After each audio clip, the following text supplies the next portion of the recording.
The Todd Shapiro Show, SiriusXM 168. A little late to the party, and I'm surprised with his upbringing. He wouldn't be exactly right on punctual, but we're very grateful for him being here. At Nero, Milo Yiannopoulos, thank you for joining the Todd Shapiro Show. How are you, man? I didn't realize you were scolding me for lateness. I thought, who's he talking about? Who is this awful, slovenly, disrespectful beast who has shown up to the show? And then I realized it was me. I'm so sorry. You're quite right. I am a couple of minutes late. I'm so sorry. Actually, Brits have an undeserved reputation for being punctual and respectful. We actually get by on the accent, and we hope that people are going to forgive us for all manner of sins. So I'm so sorry to your listeners. Don't be sorry at all. You know, I figured if I have a little bit of ammo to go at Milo, then I'll take advantage of it any time I can, because I've done a bit of due diligence on you, friend, and watching you. And I'll tell you, man, do not mess with you. You are a master with your words. You are very knowledgeable. You're extraordinarily intelligent. And I think I wanted to ask you first, before we get into the Twitter scandals and your views on many different things. Milo, tell us like your a bit of your upbringing, because that's one thing I don't know much about and haven't heard much about. Well, I am British, as the accent will suggest to your listeners, and I grew up in a nice home and went to a nice school, and thought that I was going to be a theatre critic or do something literary with my life, and sort of fell into technology. And I realized quite early on, even sort of 8 years ago, whatever it was, when I started my journalistic career, that technology and the internet culture, free speech online, the gaming industry, all these worlds were places where were some of the most progressive universes in the world, but there were places where people were constantly whipping and cajoling and flagellating themselves, bent double with white guilt over the lack of women, the lack of of black people. There were all sorts of lies being told about people, and in particular, the sort of innocent guys who were being accused of sexism and misogyny, and this sort of the germ of this political correctness that now runs rampant in the media. I sort of identified half a decade ago, and I was a little early then. I was sort of trying to talk about it, and I got into all sorts of trouble for being outrageous then. But now I think the sort of culture's caught up with me.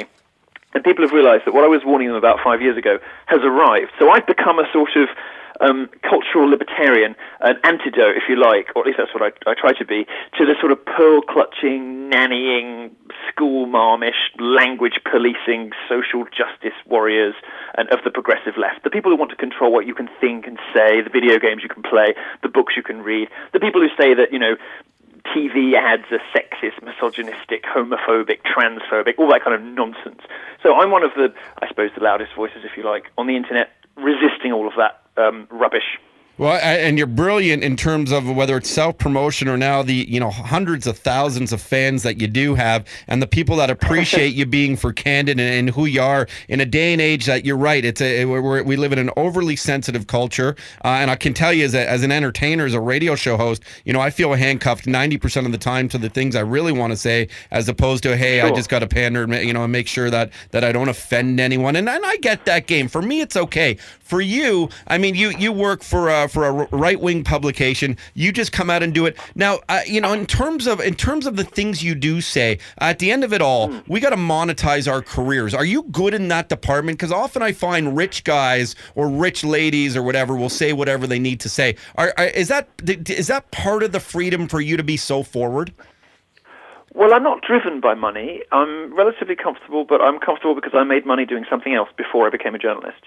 And I think, to be honest with you, I would be perfectly happy doing this if I were living out of a hostel, because I really believe in it. I'm not hugely driven by money. Obviously, I love it, and I love spending it, and I love having it, and I love ostentatious, displays of wealth like anybody else who's, first or second generation, got a bit of money in their back pocket. But I think Americans are quite relaxed about that kind of thing. Brits aren't, and they don't like me very much in England because I'm too gauche for them. But Americans don't mind the sort of displays of wealth. As far as the extent to which it plays into what I say, no, I think I'd be just as irresponsible and reckless if I was poor. To be perfectly honest, I was unfashionable for a very long time when I was sort of warning about something that other people couldn't see coming over the horizon yet. And I sort of laboured in obscurity for a couple of years, and now I've kind of now I'm in fashion, you know. So the sort of hundreds of thousands of fans you allude to correctly, you know, have sort of discovered me because they have all in their various different lives and in different industries, different bits of interactions with other people, have realised that they're being silently policed, they're being controlled, they're being lectured and dictated to. It's being suggested to them that they are sort of unconsciously sexist or unconsciously racist. Now, all this stuff is complete nonsense. It's just a way for the left to sort of bully and browbeat ordinary people into, you know, sort of passively going along with their lunacy. But I think people are a bit sick of it now. And the good thing about me is I've got this sort of social justice armor. Being a gay guy, I can sort of say anything, and they're a little bit wary about coming after me because the whole shtick of the progressive left is, you know, if you disagree with a black guy, you're racist. If you disagree with a woman, you're sexist. If you disagree with a gay guy, you're a homophobe. That's kind of that's the sort of ludicrously stupid level of argument that they play at, you know? If you disagree with us, you must be some kind of ism. You must be a bigot. Well, I tried to turn that on their head with them, and I said, well, you know what, I'm a gay guy, but I don't have the right opinions according to you. What are you going to do about it? And they are very cagey about coming after me as brutally as they would other people, which is perhaps why I've risen so quickly. I'm sort of social justice proof in that regard. Well, and Milo, thank you for joining us on the program here. Is it safe to say too that, you know, the ones like yourself that are so outspoken and so candid and not afraid to say what's truly on your mind, but also have that element of self-deprecation, have that element of actualization of who you are, what you represent? You know, I always find that it's hard to win arguments against people such as yourself, despite whatever theory you might have, because most people's egos and kind of foreign attitudes, archaic ways of looking on life get in the way, as opposed to going, oh, you know what, I'm actually being a bit hypocritical right now, whereas you will call yourself out on things like that. I would, and you know what the problem is? Most people go into debates on TV shackled. They go in shackled by political correctness, by virtue signaling. They want to signal to people around that they're a nice sort of person, so they don't want to quite say the truth because it's a bit mean. I don't care about that. I don't give a stuff about anyone's feelings. I want to know what the facts are. I want to know what the reality is. I want to know the studies, the reports, the data. And if that throws up uncomfortable conclusions, I want to talk about them. Most people don't these days. Most people want to run away from difficult questions. And politicians and journalists are all sort of stuck in this weird establishment bubble where nobody really tells the truth anymore. Nobody is able to speak plain truth. And in fact, telling the truth can get you in trouble. We do live in a world now where, for example, telling the truth about gender relations or about differences between men and women is not only unfashionable, but it's professionally dangerous and socially dangerous too. Well, I'm sort of out of the loop there because, you know, I don't have a dog in the fight. You know, I don't have skin in the game between men and women, so I can just say it as I see it and talk about the science. You get out of jail free card, but well, I do. You know, I don't want to have sex with these. I don't want to have sex with these feminists, whatever size they are, however blue their hair, you know, however many facial piercings they have. So I don't. Most men are too gentlemanly to do so, you know. Yeah, sorry, Milo, we did lose you there for a half sec, but that's okay. Milo Yiannopoulos joins us. Now, let me ask you a question. What was it that sort of started to kind of spearhead and get the Milo train moving 100 miles an hour? But was it your view on feminism? Was that sort of where people really started to talk about you and take notice that this guy's a force to be reckoned with?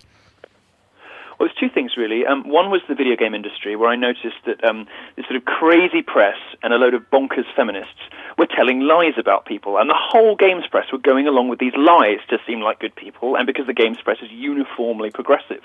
And I saw a huge number of people who don't have a lot of social capital. The left hates gamers, the right hates gamers. You know, everyone likes to poop on gamers.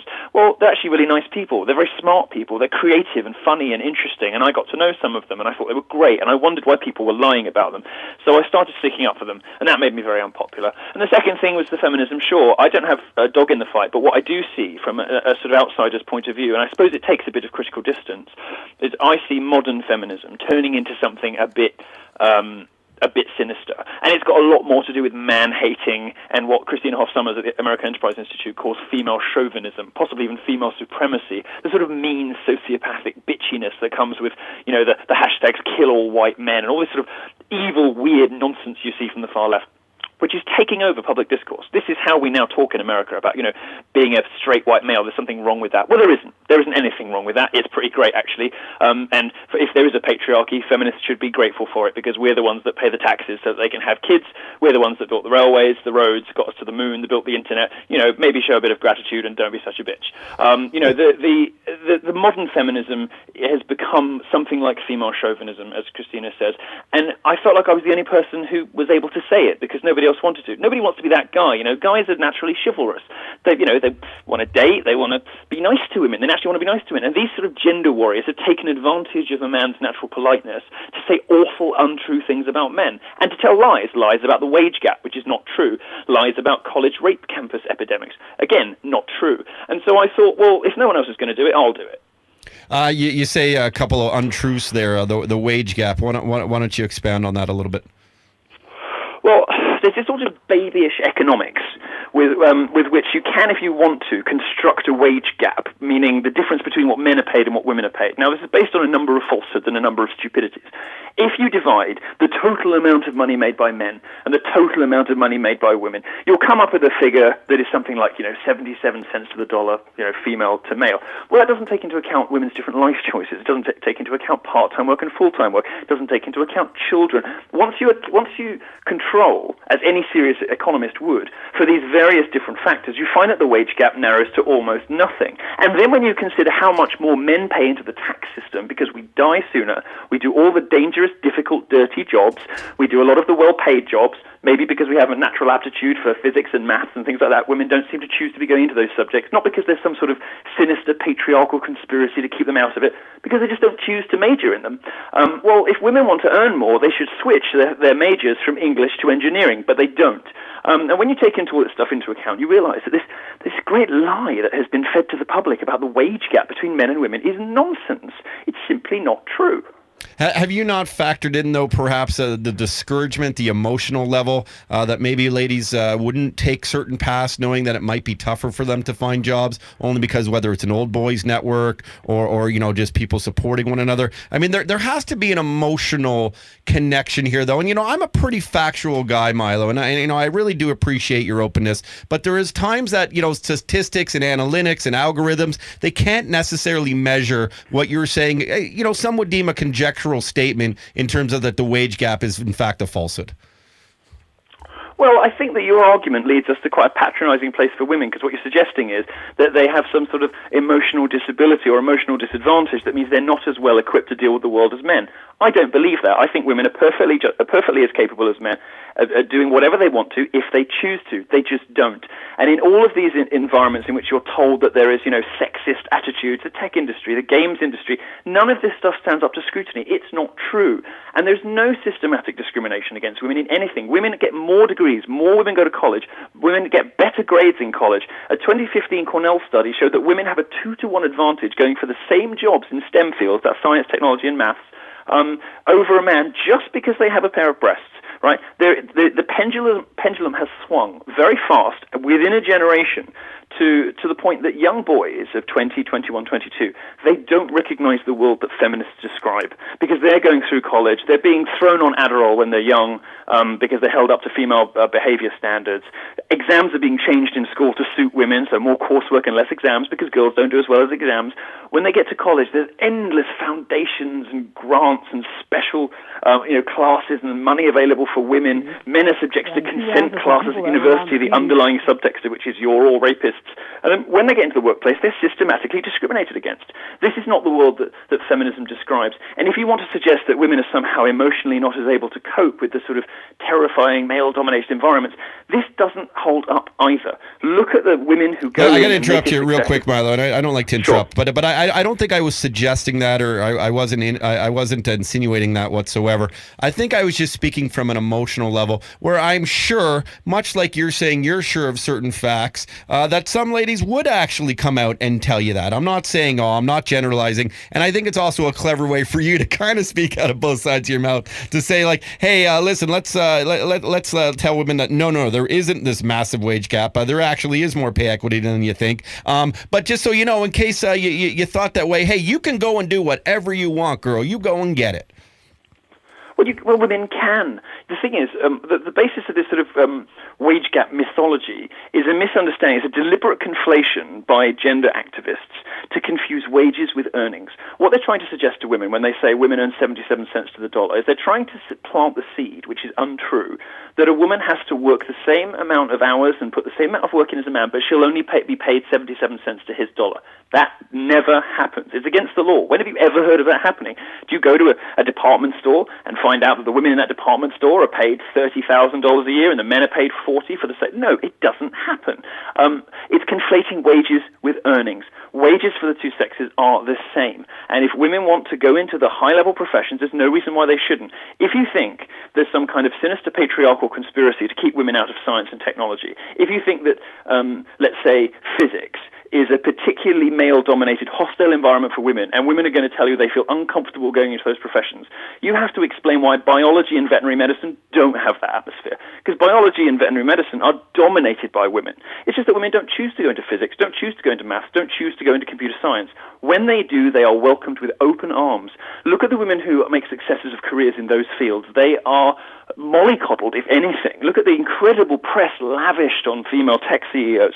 You know, you get so much more attention when you're starting a tech startup, for instance. Just being a woman, you will get 5 times the press any man would. When a woman walks into a room at a pitch meeting, all eyes are on her. You have this sort of inbuilt advantage because it's a competitive advantage being a woman when you're in a minority. It's not a disadvantage. As a woman going into a male-dominated industry, that's an advantage, not a disadvantage. And if you go through life painting women as victims, insisting on grievance culture, saying women are being held down by the patriarchy and demanding that somebody else fix it for you, in my view, that's a sort of progressive, defeatist, somebody else has got to fix my problems attitude to life, which, first of all, doesn't reflect reality, and second of all, is a recipe for mediocrity. People who believe that are never going to make anything of themselves. They're never going to be useful to anybody else. They're never going to achieve anything. What I think we should be encouraging everybody to do is go out, have the full range of choices, which women growing up in America today do have, and in fact they have structural advantages over men, and encourage people to do what they want to do. And if women choose to do different things to men, that's okay. There's no reason why we should have arbitrary quotas in physics, for instance. And every reason to suggest that actually they're damaging, because what happens is places that would go to men who would finish the course get used up by women, and the women don't finish the course. They drop out. The attrition rates are huge. So we're wasting university places on, affirmative action, and not just university places, but all sorts of different things. I don't understand why women are constantly being pushed into things they obviously don't want to do. And what it does boil down to, on the basis of the research that I've read and the people, what I've been doing for the last couple of years, it boils down to choice. There's certain things that women just don't want to do. Women, on the whole, don't want to be programmers. Now, programming is a very highly paid skill, and men who are good at it get paid a lot.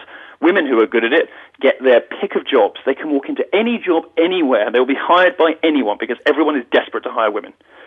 I don't see anywhere in that picture any structural disadvantages for girls. Milo, what at Nero we're speaking with, who recently had his blue check, the verified status, removed on his Twitter, and we'll talk about that if we have any more time. While we're on with the topic of feminism and women and wage gaps and all this kind of stuff, what types of reaction are you getting? And give me, please, both sides of the coins. Women who are for you and are happy with the statements you say, and obviously those that are scolding you.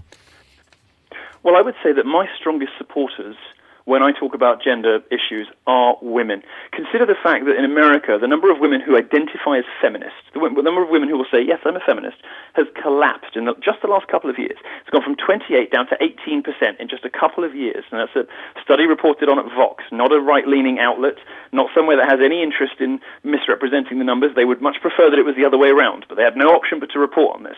The number of women identifying as feminists is collapsing. Why? Because there's no need for feminism anymore.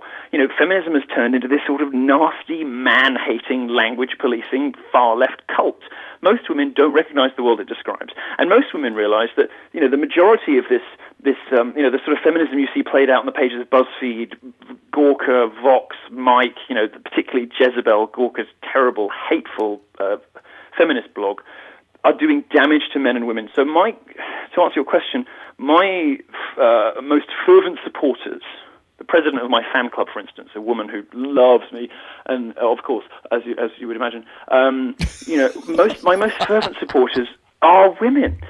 Yes, there are women who don't like me, but they tend to be either professional gender activists who are paid to recycle and to confect and to distribute grievances and to tell women that they're victims, wrongly, in my view. Or they're people who just haven't looked into it that much. And you know what? I'm a very accessible person, unlike anybody probably with my kind of media profile. I have an open WhatsApp account. Like, anybody can go to my Twitter profile, get my personal cell number, and WhatsApp me, and I message people all day, every day. And the vast majority of messages are very positive. Sometimes they're not. And I have debates with people. Sometimes I call them up, and I have a talk with them. And you know what? Women have this sort of red pill moment where they're like, I can't believe I bought into this nonsense. The vast majority of people who disagree with me and are impervious to reason are professional gender activists. And these people don't really have any interest in finding out the truth.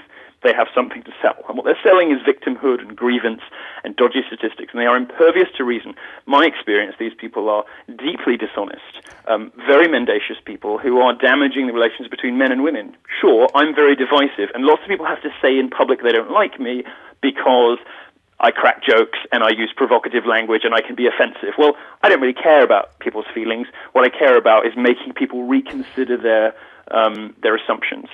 Milo Yiannopoulos joins. I am saying your last name right. I'm terrible with names, by the way. No disrespect. Oh, I get it wrong myself. It's so ridiculous. I'm on the phone to the water company. Like, can you spell your last name? I have to get a credit card out and read it. It is Yiannopoulos. Yiannopoulos. Thank you for correcting me. and I apologize for that.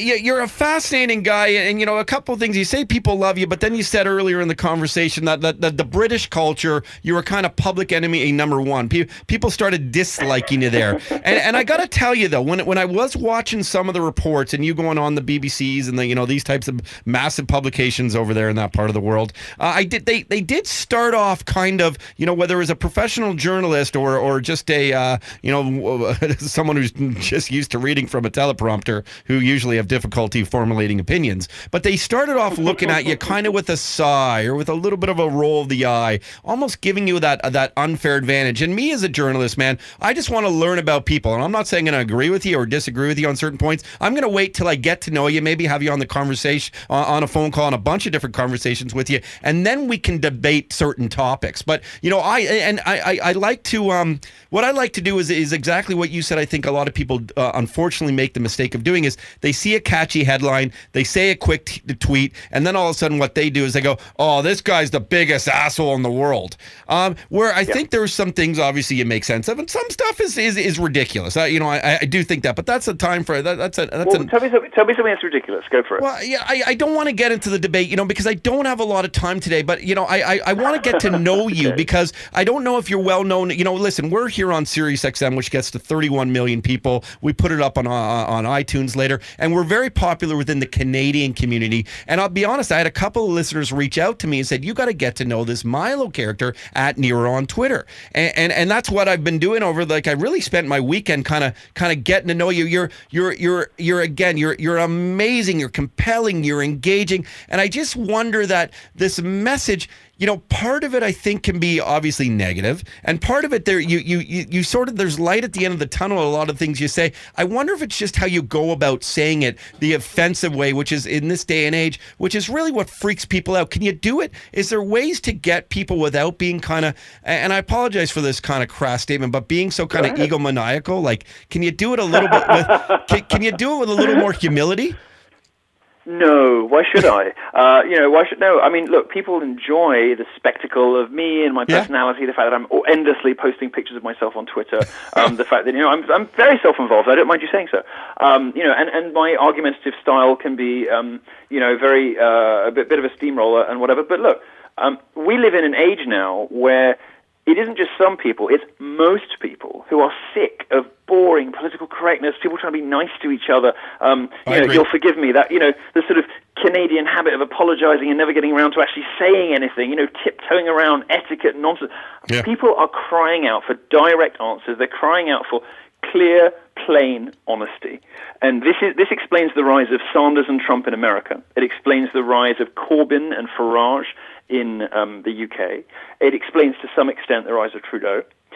People are desperate for a return to authenticity, to plain speaking. And they don't necessarily mind. I mean, look, many of my fans are disaffected liberals. They don't agree with many of my positions, but they like me because I'm the only person who tells the truth. I'm the only, at least as I see it. I'm not in hock to this sort of ridiculous circus of political correctness. I mean, do you know when you read a newspaper how many things they're not telling you? I do, because I've worked in a newsroom and I work in this business. The extent they lie to you, you know, and you know, it's difficult not to sound like a right-wing conspiracy theorist when you say this, but it's a fact. You know, the media lies to you all day, every day, about everything, and they do it for a variety of mostly well-meaning reasons. But ultimately, they're not telling you the truth. They're not telling you the truth about the wage gap. They're not telling you the truth about campus rape culture. They're not telling you the truth about immigration. They're not telling you the truth about all sorts of things that matter. I mean, you may say the wage gap, you know, is important, but not as important as, I don't know, immigration or Islamic terrorism. If they can't tell the truth about video games and economics, how can we trust them to tell us the truth about anything else? And, you know, my project, the whole point of me is to bulldoze through all of that, you know, waffly garbage and lies and mealy-mouthed nonsense with a couple of truth bombs. And that's the Milo project. And it's not going to be to everybody's taste, and I understand that. And I know that, you know, you may prefer a more tempered manner. But frankly, people are so sick of politicians, so sick of journalists, so sick of academics. They're so sick of the sort of elite, you know, establishment institutions that, you know, are filled in many cases by very stupid people. I mean, there's nobody who's less qualified to pronounce on, you know, on gender issues than a gender studies graduate. You know, we're churning out, you know, generations of graduates who don't know anything, who are incredibly stupid people who lecture and bully and hector us all the time. People are sick of it, and they'd enjoy the spectacle of somebody just taking a carving knife to this stuff. That's why they're reaching out to populist political candidates, and it's also why they're reaching out to journalists and to media figures like me, because they just enjoy somebody who tells the truth for once, even if they don't entirely agree with the conclusions we get to in the end. So that's what I think. That's why I do things in the style I do them, and why I'm so successful. And I think it's the right way to do it. And you are very successful. I'll give you that. And, you know, when it comes to me, you know, you sort of question, I don't necessarily I don't like to walk the line. I'm not as bold as you anymore. Back in the day, I used to be, but maybe it's just about trying to figure out the political correctness within some commentary without trying to offend. And maybe that's a trap I've fallen into, which has made me kind of, maybe it's just kind of like a standard journalist. But one thing I won't do is I'll never lie. And the lying through media, which you speak of, has actually made me extraordinarily cynical. And at least one of the things that I can do is have a platform like we do and have people for you to say the things that maybe I perhaps never could. We have a regular guest that you got to meet one day, a gentleman by the name of Ari Goldkind. And one of the things that he says, and he's a Canadian, but which I love, and he talks about Trump and guys like yourself, and not you, but guys like yourself, is that at least what this does, people like yourself who go take one extreme that 99.9% of the world is afraid to take, at least what it does is create a compromise and gets to a middle ground that we would have never gotten to if we were all just so goddamn full of our mouths full of pussy, because we're so afraid of this pussification of the world that we can't say whatever we want to say anymore. So I will give you some credit for that, but not necessarily all the things and all the beliefs that you have, if that makes sense. Well, let me suggest one last thing to you, and it's this. Please do. The right to offend and the duty to offend is actually a very central plank in our democracy. Now, you can say free speech is, you know, it's important people can have opinions. I would go much further than that. I would say the right to offend, and almost as a public figure, the duty to offend, that the polemical instinct, the people who are, you know, have the privilege, if you like, of being able to conduct thought experiments in the public square, like I do when I publish a column. I can push out a provocation that just makes people reimagine something completely. That right to offend, not just the right to speak, but the right to offend, is so important and so essential. It is what keeps us from shooting each other. And Ezra Levant at Rebel Media makes this point very well, and he made it very eloquently when he got hauled in front of some busybody government department because he dared to print a cartoon. And he said, and he was right, that those places in the world where you're not allowed to offend people, where speech comes with consequences, where if you offend the, you know, ruling establishment, you could get killed or you could get imprisoned, those are the countries in the world in which people shoot each other and kill each other. Those places where you can be offensive, the places where you can say and do and be and think anything, are the places we don't have violence. They're the places that, people don't attack each other in the street. They're the places that the government doesn't tyrannize its own people, most crucially, right? They're the countries where government exists to serve and to protect instead of to rule over and to terrorize. Those countries where you have the right to be offensive, the right to, where nobody is afforded the position of, which unfortunately the media do, for example, to feminists and Muslims at the moment, that they afford them a position where they should never be offended. Their views should never be questioned. They should never have anything, remotely approaching, a serious or difficult or awkward interrogation of their belief systems. We do the same thing in America with Black Lives Matter. That's a dangerous instinct, because anywhere it exists in the world, it leads not just to tyranny, but to violence. And that right to offend, it's always going to be the people you kind of like cringe slightly and you've got your teeth slightly on edge and you're like, oh my God, what's he going to say? Those people are the canaries in the coal mine. And when those people start to be silenced, that's a sign that the ordinary freedoms of people who don't want to say outrageous things but just want to express their regular opinions are about to be shut down too. So it's very important in culture to have people like me. I'll agree with you there. I'll give you full kudos to that, man. And, I'm a very direct person. As long as you say anything, I don't care what it is. But if you say it to my face, I'm going to be a big boy and I'm going to deal with it. It's the ones that don't say it to your face, the passive-aggressive behavior, the lies in the media. That's the stuff that actually concerns me more. And, there is something to be said about the free speech and the way you go about and do it. We don't even have time to talk about, Twitter and all that stuff. Another day. I got to get you back on the program. There's so much. The only thing I'll leave it at this is I think part of the problem, Milo, is the fact that so many people, I don't think they're necessarily afraid to say things, talk about whatever it may be with their buddies, with the people they trust. I think what it comes down to is people are afraid to talk up because it affects livelihoods, including their own livelihood, and nobody wants to commit career suicide because we all do get caught up in wanting that next great car, wanting that next great suit, wanting to spoil our wives or our boyfriends or our girlfriends or our boyfriends and our girlfriends. So I can tell you this, though, dude, I hope to get to know you. I hope we can continue this sort of on-air relationship here, Milo Yiannopoulos, at Nero. Go and search him. You're going to find out all the stories, what's going on with him on Twitter right now, and why he's really taken off in terms of the entire digital social media community and the mainstream community as well, because he is just one guy who will say it the way he thinks it should be and is. Milo, I appreciate your time. Thank you so much. Thanks for having me, and I look forward to coming on again. That was another rare moment in mainstream media where your broadcasters actually spoke the truth. Okay, we lied. We're not quite mainstream. We're bigger. The Todd Shapiro Show on SiriusXM 168. Hey, what's up? I'm Roddy. Subscribe to our channel. You're going to love it. For the rest of this episode, you got to check out our podcast online on the website. Go check it out. You won't be disappointed.